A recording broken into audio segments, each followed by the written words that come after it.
Սիրով ողջունում եմ բոլոր նրանց, ովքեր միացել են Արցախի հանրայինին օրն ուրբաթը եւ եթերում ինչպես միշտ այս ժամին Անիվարդ հաղորդումն է, թե ինչ է արձանագրել մեր տեսախցիկ անցնող շաբաթվա ընթացքում կիմանաք, եթե չփոխեք ալիքը։ Հանրահայտ կոմպոզիտոր եւ ջազ դաշնակահար Արտյոմ Լալայանի մասին մեր եթերաժամերի ընթացքում շատ ենք պատմել։ Երաժիշտը ծնունդով արցախցի է, բայց արդեն երկար տարիներ ապրում եւ ստեղծագործում է Արցախից դուրս։ Արտյոմ Լալայանի երաժշտության սիրահարներն Արցախում եւս քիչ չեն, մանավանդ որ նրա ջազը յուրահատուկ շեշտադրություն ունի, հայկական։ Դաշնակահարը ջազ երաժշտության աշխարհում ինքնատիպ հեղինակային նախագծով է հայտնի, որը կոչվում է ջազ հայկական ակցենտով։ 2006-ին հենց այդ նախագծով Արտյոմ Լալայանն ու Ամարաս Հնգյակը մասնակցել են աշխարհի հեղինակավոր ջազ փառատոներից մեկին՝ Մոնտրյու ջազ ֆեստիվալին։ Երաժիշտն առաջիկայում պատրաստվում է եվրոպական նոր ու մեծ համերգային շրջագայության, ինչից առաջ եկել է ծննդավայրից էներգիա հավաքելու, հանգստանալու եւ դրական էմոցիաներով լիցքավորված ճանապարհվելու համերգաշրջանին։ Հայաստանում ջազ երաժշտություն սիրում եւ լսում են շատերը։ Համաշխարհային ջազի ասպարեզում էլ քիչ չեն ծագումով հայ երաժիշտները, նրանցից մեկը Արտյոմ Լալայանն է։ Դեռևս 1983-ին Արցախում Լալայանի գլխավորությամբ գործում էր Ամարաս ջազ հնգյակը։ 1988-ից կվինտետը տեղափոխվում է Երևան, մասնակցում ամենատարբեր փառատոների եւ նախագծերի։ Վառ անհատականությամբ այս երաժշտի շնորհիվ այսօր աշխարհի ջազ երաժշտության ասպարեզում մեծ ճանաչում են նաև հետաքրքիր նախագծով, որ կոչվում է ջազ հայկական ակցենտով։ Սա մի պրոյեկտ է, որին մասնակցում են աշխարհին հայտնի ու ճանաչված ջազ երաժիշտներ։ Ջազի դասական գործիքների հետ մեկտեղ Լալայանի երաժշտության մեջ ընդգրկված են նաև հայկական ազգային նվագարաններ՝ բլուլ, դուդուկ, շվի, որոնք ինքնատիպ հայկական կոլորիտ են ներարկում կլասիկ ջազին։ Երաժիշտը բազմիցս նշել է, որ ժամանակակից ջազ երաժշտության մեջ հայկականը կարող է առանձնանալ հենց այդ յուրատիպ մոտեցմամբ։ Կոմպոզիտորը որոշ ժամանակ ապրել է Մոսկվայում, դասավանդել Գնեսինների էստրադային ջազային քոլեջում, շարունակելով համերգային գործունեությունը, նաև հանդես գալով որպես տարբեր ջազային երաժշտական ծրագրերի նախաձեռնող եւ կազմակերպիչ։ Համագործակցել է այնպիսի հանրահայտ ջազ բենդների հետ, ինչպիսիք են Tower of Power, Mezzo Forte, Rose Styles, Roy Ayers, Շակատակ, Pieces of Dream եւ այլն։ 2003-ին Լալայանի հիմնադրած Ամարաս հնգյակը արդեն նոր կազմով նոր կյանք է ստացել, վերածվելով Ամարաս արտ ընկերության, որը կազմակերպում է ջազ, ֆոլք նախագծեր ու համերգներ։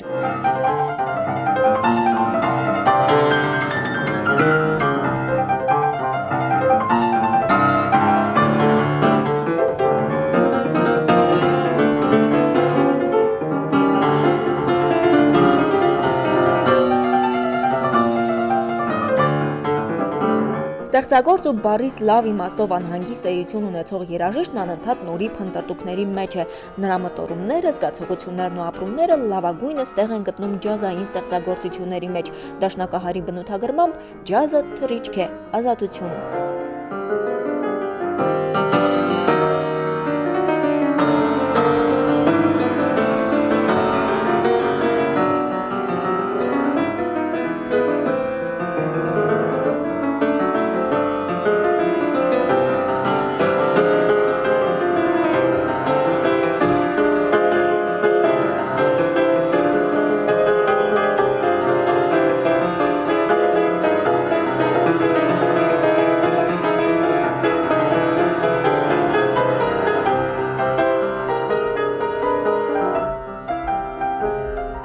Այս անգամ Լալայանի Ստեփանակերտյան համերգը տարբերվեց նախորդներից։ Հանդիսատեսը ջազ դաշնակահարի մենահամերգն ունկնդրեց, որում ընդգրկված էին հին եւ նոր դեռևս չհնչած ստեղծագործություններ։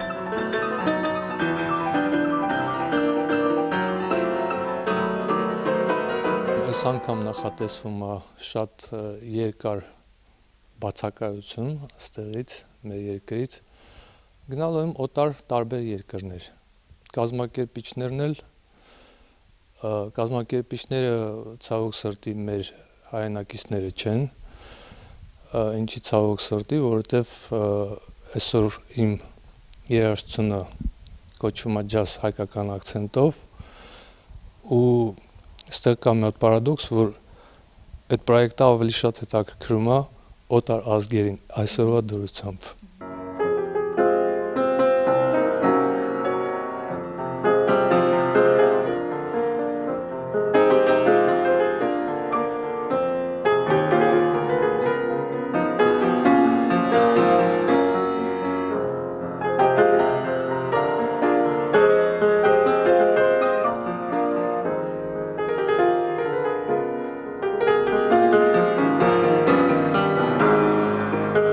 Բայց կոմպոզիտորի երաժշտության սիրահարներն Արցախում այնքան էլ քիչ չեն, չնայած դրան համերգը կազմակերպվել էր Ազնավուրի անվան արվեստի կենտրոնի փոքրիկ դահլիճում, իսկ համերգին անհրաժեշտ երաժիշտներին Երևանից հրավիրելու հարցում նախարարությունը չկարողացավ աջակցել։ Երբ որ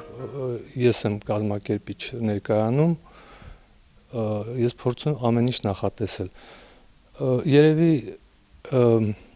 ժամանակը չգիտեմ ինչն է պատճառը, բայց ես միշտ էլ մեծ հավեսով, մեծ հաճույքով ես էլ իմ ընկերներս էլ պատրաստ ենք Ղարաբաղ, կոնկրետ Ստեփանակերտ, որովհետև մենք էլ ենք լավ ծանոթ մեր հանդիսատեսի հետ ու միշտ էլ սիրով ու շատ ուրախալի անում այդ համերգները։ Կոմպոզիտորը խոստովանեց ստեղծագործական կյանքում բավականին բուռն ու իմաստալից շրջան է։ Վերջին մի քանի ամիսներն էլ երաժիշտը պարզվում է Արցախում է անցկացրել։ Ստեղծագործական էտապ շատ բուռն է, որովհետև ես մի բավական ժամանակ արդեն ստեղ Ղարաբաղում եմ ու ստացել եմ բնությունից սնունդ, որ ոնց վերալուծվել արվեստի երաժշտության մեջ։ Փաստորեն այդ ամբողջ էներգիան հավաքած պատրաստվում է գնալ Եվրոպա, հա։ Հա։ Ինչքան կտևի մոտավորապես այդ շրջագայթին գիտեք։ Երևի մի 8 ամիս։ 8 ամսվա մեջ ես պետք է շրջեմ 5 երկիր։ Չեմ ասի որը։ Սկսելու ենք Եվրոպայից։ Զարմանալիորեն ջազ երաժշտության համերգը կազմակերպիչների մտահղացմամբ համադրվել էր ոչ այնքան համահունչ վարման հետ, որը մեղմ ասած կոտրում էր ջազի ազատության մթնոլորտը։ Եվ չնայած այս ամենին լալայանական ջազն ինչպես միշտ արցախցի հանդիսատեսը ջերմորեն ընդունեց, շռայլելով բուռն ծափահարություններ։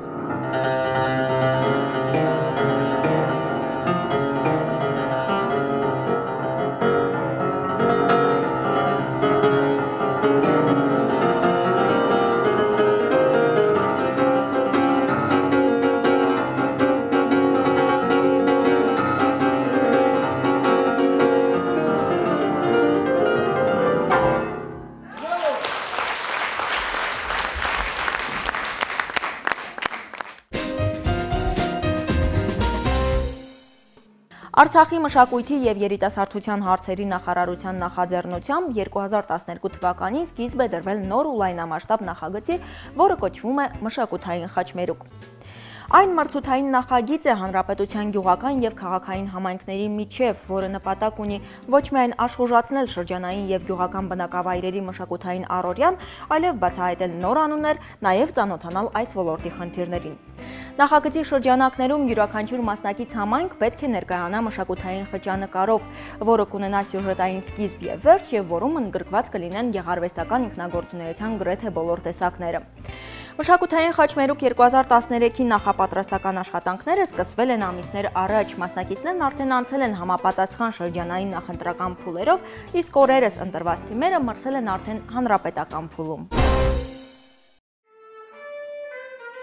Մշակութային խաչմերուկ նախագիծն այս տարի ևս իր շուրջն է հավաքել հանրապետության գյուղական բնակավայրերի և քաղաքային համայնքների, այսպես ասած, մշակութային սերուցքը։ Մրցույթի նպատակներն ու անելիքները նույնն է մնացել։ ԼՂՀ շրջաններում մշակութային կյանքի աշխուժացում, հասարակության լայն շրջանների ներգրավում մշակութալուսավորական հիմնարկների աշխատանքներում, Արցախում ազգային ավանդույթների, սովորույթների և լեզվական առանձնահատկությունների պահպանում և տարածում, մատաղ սերնդի շրջանում ազգային գաղափարախոսության քարոզչություն, նոր տաղանդների հայտնաբերում և նրանց հետագա ստեղծագործական աճի ապահովում և այլն և այլն։ Կանոնակարգի համաձայն մրցույթի մասնակիցները պետք է ներկայացնեն 20 րոպե տևողությամբ մշակութային խճանկար, որն իր մեջ ներառում է գեղարվեստական ինքնագործունեության բոլոր տեսակները՝ երգ, երաժշտություն, պար, ասմունք, թատերարվեստ, հումոր, հնարամիտ լուծումներ։ Թեմայի ընտրությունն ազատ է, նախատեսված են 3-ական մրցանակային տեղեր գյուղական և քաղաքային համայնքների համար, ինչպես նաև մրցանակներ ու նվերներ 6 հավելյալ անվանակարգերում։ Շրջանային նախընտրական փուլի արդյունքում այս տարվա 50 մասնակից գյուղերից 21-ը անցել է հանրապետական փուլ, որտեղ մրցությանը մասնակցում են նաև 7 քաղաքային համայնքները։ Ներկայացումները դիտում և 1-ից 10 բալային համակարգով գնահատում է հանձնախումբը, որում ներգրավված են արվեստի այս կամ այն ճյուղը ներկայացնող մասնագետներ։ Համայնքների կողմից ներկայացված մշակութային խճանկարում հիմնականում տեղ է գտել գյուղի առօրյան սովորական հոգսերով եւ ուրախություններով։ Սյուժետային իրադարձություններն այստեղ իրար են շահկապվել երգով, պարով, ասմունքով, նվագով կամ փոքրիկ բեմականացված սյուժեով։ Անցած տարվա մշակութային խաչմերուկի համեմատ այս տարին նորություններով եւ թարմ մտահղացումներով առանձնապես չտարբերվեց։ Ինչպես եւ առաջինի ժամանակ այս անգամ էլ գրեթե յուրաքանչյուր գյուղի բեմադրության մեջ ներկա էր արցախյան տատիկը, ով հանդիսանում է ազգային ավանդույթների եւ մշակութային արժեքների կրողն ու պահպանողը։ Կատարվեցին հիմնականում միևնույն ազգային երգերն ու պարերը։ Բակում նստած տատիկների զրույցի թեման անգամ նույնն էր մնացել։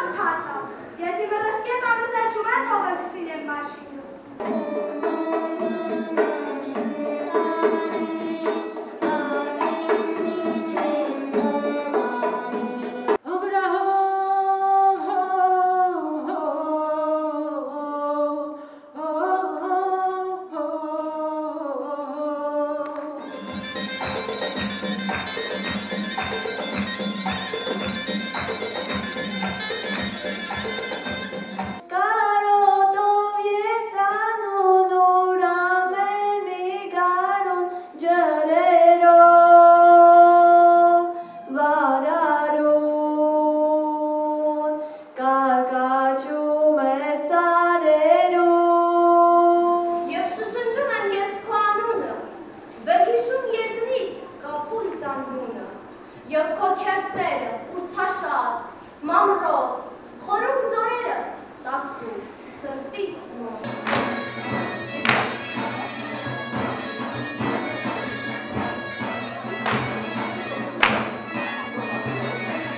Այն, որ մրցույթն իր առջև նպատակ է դրել պահպանել ազգային ազգագրական երգն ու պարը կամ բարբառն ու ասույթները եւ որ մասնակից խմբերը ամեն կերպ ճանաչել են բեմականացումը ծառայեցնել հենց այդ նպատակին, միանշանակ ողջունելի է։ Բայց մյուս կողմից չի ուրախացնում այն հանգամանքը, որ ներկայացումների մեջ կրկնությունները շատ են։ Չկան նոր երգեր, նոր պարեր, ընդհանրապես նոր ուրիշ մոտեցումներ։ Զարմանալին այն է նաեւ, որ շատ հաճախ համայնքային ներկայացումներում կրկնվում են գաղափարներն ու սյուժետային ընդհանուր գծերը, ինչը կրկին հուշում է, որ այս ոլորտում ստեղծագործական թարմ ուժերի, գաղափարների, մոտեցումների պակաս կա։ Էլ չենք խոսում այն մասին, որ ամեն ինչ ցուցադրվում է հիմնականում սիրողական մակարդակ ունի։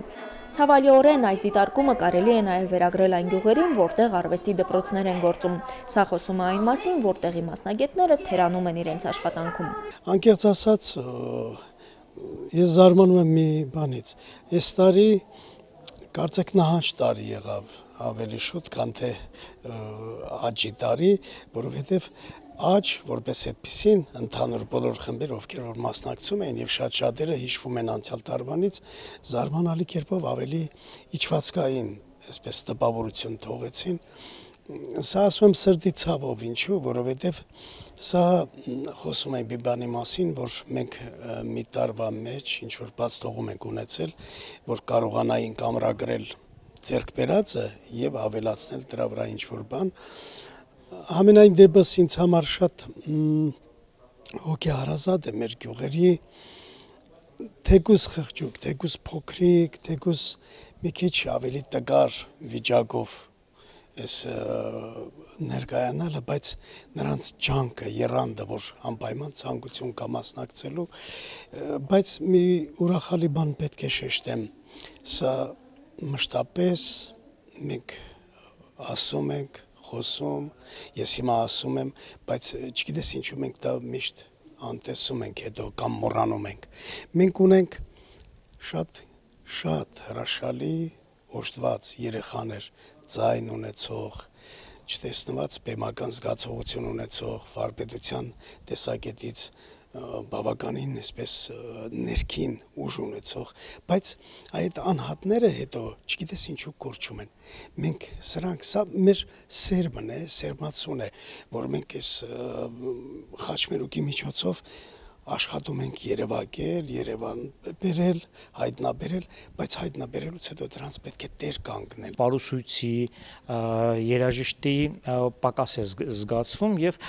իհարկե այս ամենը մենք անպայման ժյուրին հաշվի կառնի եւ համապատասխան նաեւ մենք մեր առաջարկություններով հանդես կգանք եւ կարողանանք այնպես անել, որպեսզի մյուս տարի շատ ավելի լավ պատրաստված եւ կրկնողությունները իհարկե չես կարող միանգամից վերացնել, բայց ամենայն դեպս այն որոշակիորեն կկարողանանք քչացնել։ Մշակութային խաչմերուկն ընդամենը 1 տարեկան է եւ տարին մեկ անգամ համայնքների համապատասխան օղակներին ու ստեղծագործ կարող ուժերին գործի դնելու, սայլը տեղից շարժելու համար այն իհարկե մեծ դերակատարություն ունի։ Բավական է միայն այն ոգևորությունն ու խանդավառությունը, որով այդ պատանիներն ու աղջիկները ամիսներ շարունակ նախապատրաստվում են մրցույթին, հետո էլ գալիս են ներկայանալու ժյուրիի եւ հանդիսատեսի դատին։ Պետք է պարզապես եղած պոտենցիալը օգտագործել ճիշտ, ձգտել կատարելագործել այն անընդհատ դիմելով դրսևորման նոր ու գրավիչ ձևերի, աշխատել ոչ թե տարվա պլանում եւս 1 պլյուս դնելու, այլ իսկապես որակ եւ դիտարժան նյութ ստանալու համար։ Ի վերջո այս ծրագիրը, այս միջոցառումը միտված է, որպեսզի մենք կարողանանք վերհանել մեր շրջաններում գոյություն ունեցող այն լավ տաղանդավոր երեխաներին, որոնք հետագայում կարող են մեր մշակույթի եւ արվեստի լավ գործիչներ դառնալ եւ հենց այս ծրագիրը միտված է դրան։ Մենք տեսանք, որ կային բավականին լավ կատարումներ, իհարկե կային կրկնություններ, ինչպես դուք ասացիք, կային այն միապաղաղությունը, ասենք արցախցու կերպարի մեջ, որ գրեթե մենք այսօր որոշակի նկատեցինք, տեսանք, իհարկե այս ամենը կա, որտեղ սա ընդամենը երկրորդ տարին է, որ այս մշակութային խաչմերուկ ծրագիրը գործում է, եւ պարզ է, որ տարեց տարի իհարկե կլինեն եւ փոփոխություններ նաեւ կանոնադրության մեջ, փոփոխություններ նաեւ վարման կարգի մեջ, մենք արդեն որոշակի մշակութային խաչմերուկ այս ծրագրի շարունակության համար ունենք մի քիչ նաև այլ ծրագրեր, որը մեր կարծիքով պետք է ել ավելի խթանեն շրջաններում մշակույթի զարգացմանը։ Մշակութային խաչմերուկ 2013-ը կեզրափակվի մեծ գալահամերգով, որին կմասնակցեն նախագծի հաղթողներն ու մրցանակակիր թիմերը։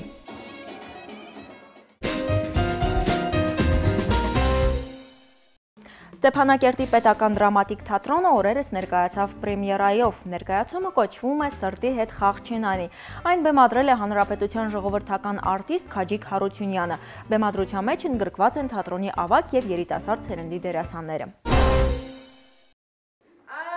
Դրամատիկ թատրոնի նոր ներկայացումը կլասիկ թեմա է արծարծում։ Անուշ տատիկի միակ որդին թողել է կնոջն ու երեխաներին եւ կապվել երիտասարդ խորամանկ Թամարի հետ։ Նորապսակները ապրում են Անուշ տատիկի հետ միասին մի հարկի տակ։ Ստյոպան ամբողջ օրն աշխատանքի է լինում եւ նրա աչքից թափում Թամարն ուրիշ տղամարդկանց հետ է ժամանակ անցկացնում, ամուսնու աչքին թոզ փչելով։ Իսկ ահա կյանք տեսած Անուշ տատիկը հենց առաջին օրվանից կռահում է Թամարի ով լինելը։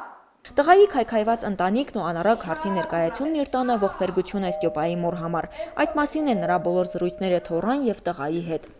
Ժամանակն ամեն ինչ իր տեղն է դնում եւ խաբված Ստյոպան վերջապես մի օր բացում է աչքերը, պատռում Թամարի դիմակը։ Իրավիճակի հոգեբանական ողջ ծանրությունն իր վրա կրում է Անուշ մայրիկը, ում մտահոգում է խաբված տղայի եւ առանց հայր մնացած թորների ճակատագիրը։ Եվ այդ ամբողջ ընթացքում ձեր կնոջ առողջությունն ու նյարդերը քայքայվում են։ Ներկայացման վերջում Անուշ տատիկը վախճանվում է, բայց փոխարենը փաստորեն վերականգնվում է Ստյոպայի ընտանեկան կյանքն ու անդորը։ Սյուժետային այս գծի շուրջ են ծավալվում 1 ժամ 15 րոպե տևող ներկայացման իրադարձությունները։ Գլխավոր կերպարն այս բեմադրության մեջ Անուշ մայրիկն է, որդու եւ թորների ճակատագրով անհանգստացած, անսահման բարությամբ լի, կեղծիկն ու սուտը ատող իսկական հայեցի կնոջ կերպարն է մարմնավորել թատրոնի դերասանուհի ԼՂՀ վաստակավոր արտիստ Արմիդա Գաբրիելյանը։ Նրա շուրթերով են հանդիսատեսին հղվում պիեսի գաղափարական առանցքն արտահայտող մտքերը։ Այս կերպարը ինձ համար շատ դժվար է եղել, որովհետև շատ հոգեբանական կերպար է եղել ու ես ինձ համ հարազատ, համ էլ հոգեբանական անա, էլի մի քիչ դժվար է ստեղծել այդ կերպարը, որովհետև դեռ ես մի քիչ է տարիք չեմ, էլի, այդ տարիքը դեռ խաղանելը մի քիչ դժվար է, էլի, բայց ես ձգտել եմ, էլի, որ կարողանամ հանդիսատեսին համոզել, չնայած ասում եմ ծեծված է, բայց ոչ մի անգամ այդ թեման ծեծված չի։ Բոլոր ժամանակներում այդ թեման կա, ներկա, ամեն ժամանակ էլ կա, ու այդ վարժանում ընտանիքների հետ երեխաների որ թողելը ամեն ինչն էլ կա, ու դա չի կարելի ասել, որ մարդիկ չնայած ասում են, որ դա հնացած է, բայց դա հնացած չի։ Երիտասարդ Թամար այդերում հանդես է եկել թատրոնի դերասանուհի Լիանա Մանգասարյանը, ով վերջերս հազվադեպ է ընդգրկված լինում թատրոնի ներկայացումներում։ Թամարի արտաքին կերպարը կարծես թե ստացվել էր, իսկ ահա խաղն իր արհեստավարժությամբ զիջում էր։ Նոր ներկայացման բեմադրիչը հանրապետության ժողովրդական արտիստ Քաջիկ Հարությունյանն է, ով հանդես է եկել սիրահարված Ստյոպայի դերում։ Դերասանն ի դեպ ինքն է ընտրել պիեսը գտնելով, որ նրանում արտացված թեման մեր ժամանակներում բավականին ակտուալ է։ Բնագիրը կրճատվել, որոշակի փոփոխությունների է ենթարկվել, կատարվել է համապատասխան երաժշտական եւ նկարչական ձևավորում։ Պիեսը գրվել է 60-ական 70-ական թվականներին, գրել է դերասան եւ դրամատուրգ Գևորգ Գևորգյանը։ Հիմա մահացած է ինքը, բայց բոլոր դեպքերում պիեսը իր ժամանակին շրջել է ամբողջ Հայաստանի թատրոններով մեկ։ Ստեփանակերտ թատրոնում չի եղել չէ պիեսը, եւ պիեսը ընտրել ենք զուտ թեմայի առումով, որովհետեւ թեման այսօր հոգեհարազատ է մեզ։ Բացի դրանից էլ դերակատարները որոշել ենք, որ այնպիսի պիես ընտրենք, որ դերակատարները եւ լինեն միջին հասակի եւ մեծահասակներ եւ երիտասարդներ, այդպես էլ կար 6 դերակատար։ Պիեսը պատրաստել ենք մի ամսվա ընթացքում, մի քիչ ավել, փորձերը արել ենք շատ անհարմար պայմաններում, բոլոր դեպքերում, բայց սենյակային պայմաններում էլ ավելի ճիշտ։ Եվ այս բեմին վերջի մի 4-5 փորձն ենք, որ բեմին կատարել ենք եւ հանձնել հանդիսատեսին։ Իմ կարծիքով ներկայացումը ստացվել է, ես չգիտեմ, ես իմ գոհունակությունը, շնորհակալություն եմ հայտնում մեր բոլոր դերակատարներին, որ ինչ որ ասել են, ոնց որ ասել եմ, այնպես էլ իրաց ուժերի կարողության համաձայն արել են եւ ես շնորհակալ եմ դրանց։ Ներկայացումը ճիշտ ասած հանդիսատեսի ռեակցիայից ելնելով ես տեսա, որ ներկայացումը ստացվել է, ներկայացումը ընդունում է եւ համոզված եմ, որ այս ներկայացումը երկար կյանք կունենա, որովհետեւ ներկայացումը մենակ քաղաքում չեն խաղալու ենք նաեւ շրջաններում, գյուղերում եւ գյուղական միջավայրում ընդհանրապես այսպիսի տիպի ներկայացումներ շատ լավ են ընդունում։ Ես համոզված հենց շատ ճիշտ ասած այդ բանն էլ նկատի ունենալով այս պիեսը վերցրել ենք խաղացանկի մեջ։ Թատրոնի երիտասարդ դերասաններից ներկայացման մեջ ընդգրկված էին Պարուլ Ներսիսյանն ու Դավիթ Ղահրամանյանը։ Երիտասարդները նշեցին, իրենց համար անչափ հետաքրքիր էր աշխատել ավագ սերնդակիցների հետ։ Ցանկացած ներկայացման մեջ է հետաքրքիր խաղալ, քանի որ ամեն անգամ նոր կերպար ստեղծելիս սկսում ես ավելի վարպետանալ քո մասնագիտության մեջ որպես դերասան։ Միշտ ասել եմ, որ ավագ դերասաններից մենք երիտասարդների շատ բան ունենք սովորելու եւ սա եւս մի առիթ էր, որպեսզի մեր ավագ սերնդի ներկայացուցիչներից սովորենք, քաղենք վարպետություն եւ ավելի կատարելագործվենք մեր գործի մեջ։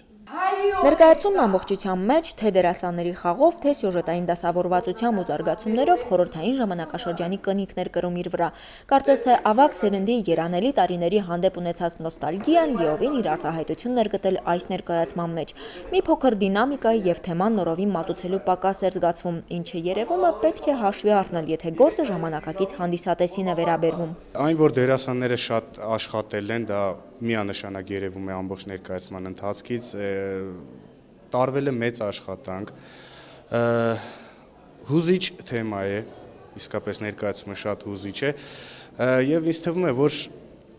արժի երբեմն այսպիսի թեմաներ արծարծել։ Երբ որ դերասանը բեմի վրա հուզվում է, դա խանգարում է նրան ավելի ակտիվորեն, ավելի ռիթմով։ Ես օրինակ կուզենայի այս ներկայացումը նայել մոտարապես, երբ որ սա խաղան արդեն 10 կամ 15-րդ անգամ, երբ որ այդ առաջնախաղի հուզմունքը մի փոքր նստած կլինի, մի փոքր թեթևացած կլինի, այդ ժամանակ գուցե նայենք ավելի ակտիվ լինի, գուցե ավելի արագ ընթանա մեզ համար։ Ավելացնեմ, որ չնայած դրամատիկ թատրոնի դերասանախումբը շարունակում է աշխատել մշակույթի պալատում, շենքային եւ բեմական բոլորովին անհամապատասխան պայմաններում, սակայն խաղացանկում նոր ներկայացման առկայությունն ինքնին վկայում է, որ համենայն դեպս դերասանները պարապ չեն նստում, աշխատում են ուժերին ներածի չափով։